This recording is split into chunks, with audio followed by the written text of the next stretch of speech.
faithful friends. And it's I don't know, it's in its prime right now. It's kind of like it's growing as daily, I think. It is.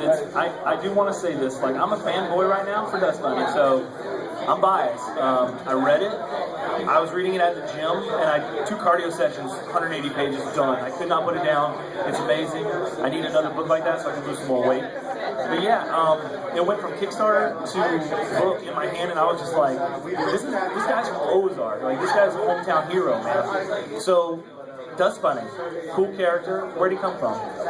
Dust Bunny came from a college assignment. I was a sequential major at Savannah College of Art and Design. Graduated in 09 or 10. I don't remember when I graduated.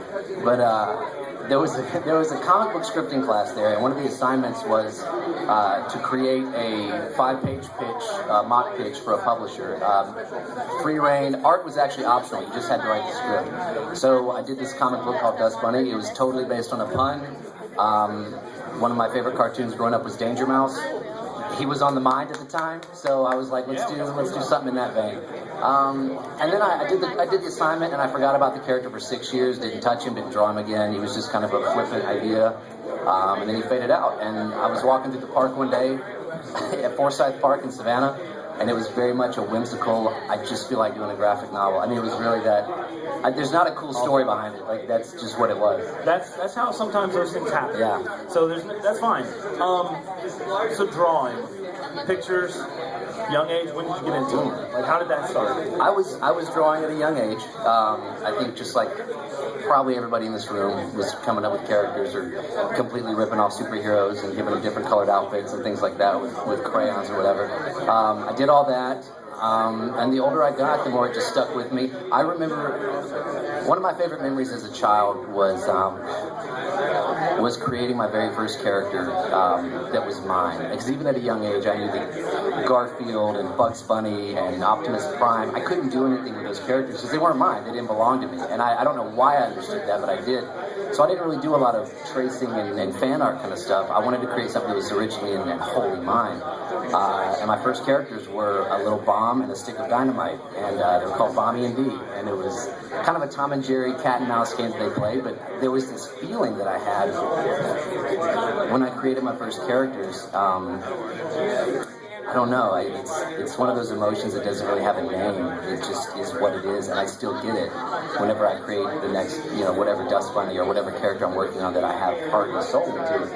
It just, it just stays with you. So I think once that emotion was activated, I didn't know how to shut it off.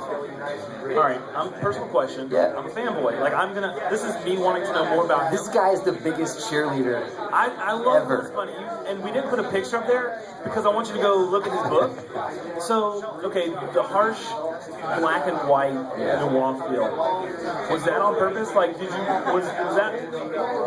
were you wanting to harden up the softness of, like, the character design? Because, like I said earlier, I was like, Dust Bunny's cute, but then you put him in this gritty, like, black and white world.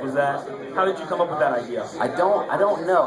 He was never colored for the assignment, and it organically worked that way. It just didn't make sense to color him. It works so well, in my opinion. Yeah. So, generic question number 1.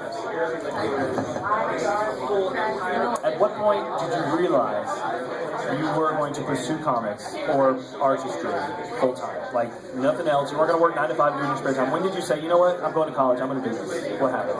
I don't know. I never didn't draw. Like, I never did not create. It was just, fair enough. It's not, especially in the 80s and 90s, that wasn't something that was indigenous to this area. If you've lived here long enough, you know that the arts, it falls by the wayside. So when I tapped into that and got a hold of it, it just, I don't know if there was a moment, but like it just kept staying with it in middle school and then high school, and then I stepped, into it after college, and then went to SCAD, went to Full Sail for a year actually, and it just hung with me, and it just became a profession. Sure. Speaking of creating a book, what was the timeline for Dust Bunny like from start to finish? Besides, character creation, we had that already. You were like, let's make it a book. Yeah. What was that process like? If you don't count the college weekend that it took to come up with the character, I started the beat outline for the story and the character designs in June of, I think, 2011, maybe even a little earlier. And then I just finished, I ordered the first copy of Dust Bunny on Valentine's Day of this year. Wow. So, yeah. Yeah. So it's almost 2 years. Wow. Time flies.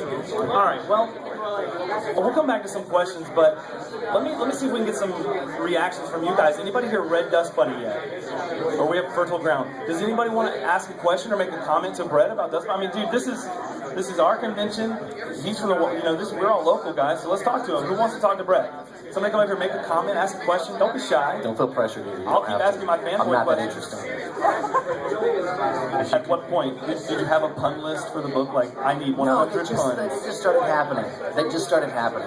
I think he is a pun in it himself, but I mean that whole Dick Tracy world where every character was named what they are. I don't know why it just worked so well. It worked. Yeah. Gosh, let me think of some. Anybody want to ask a question? Come on. Yes, sir.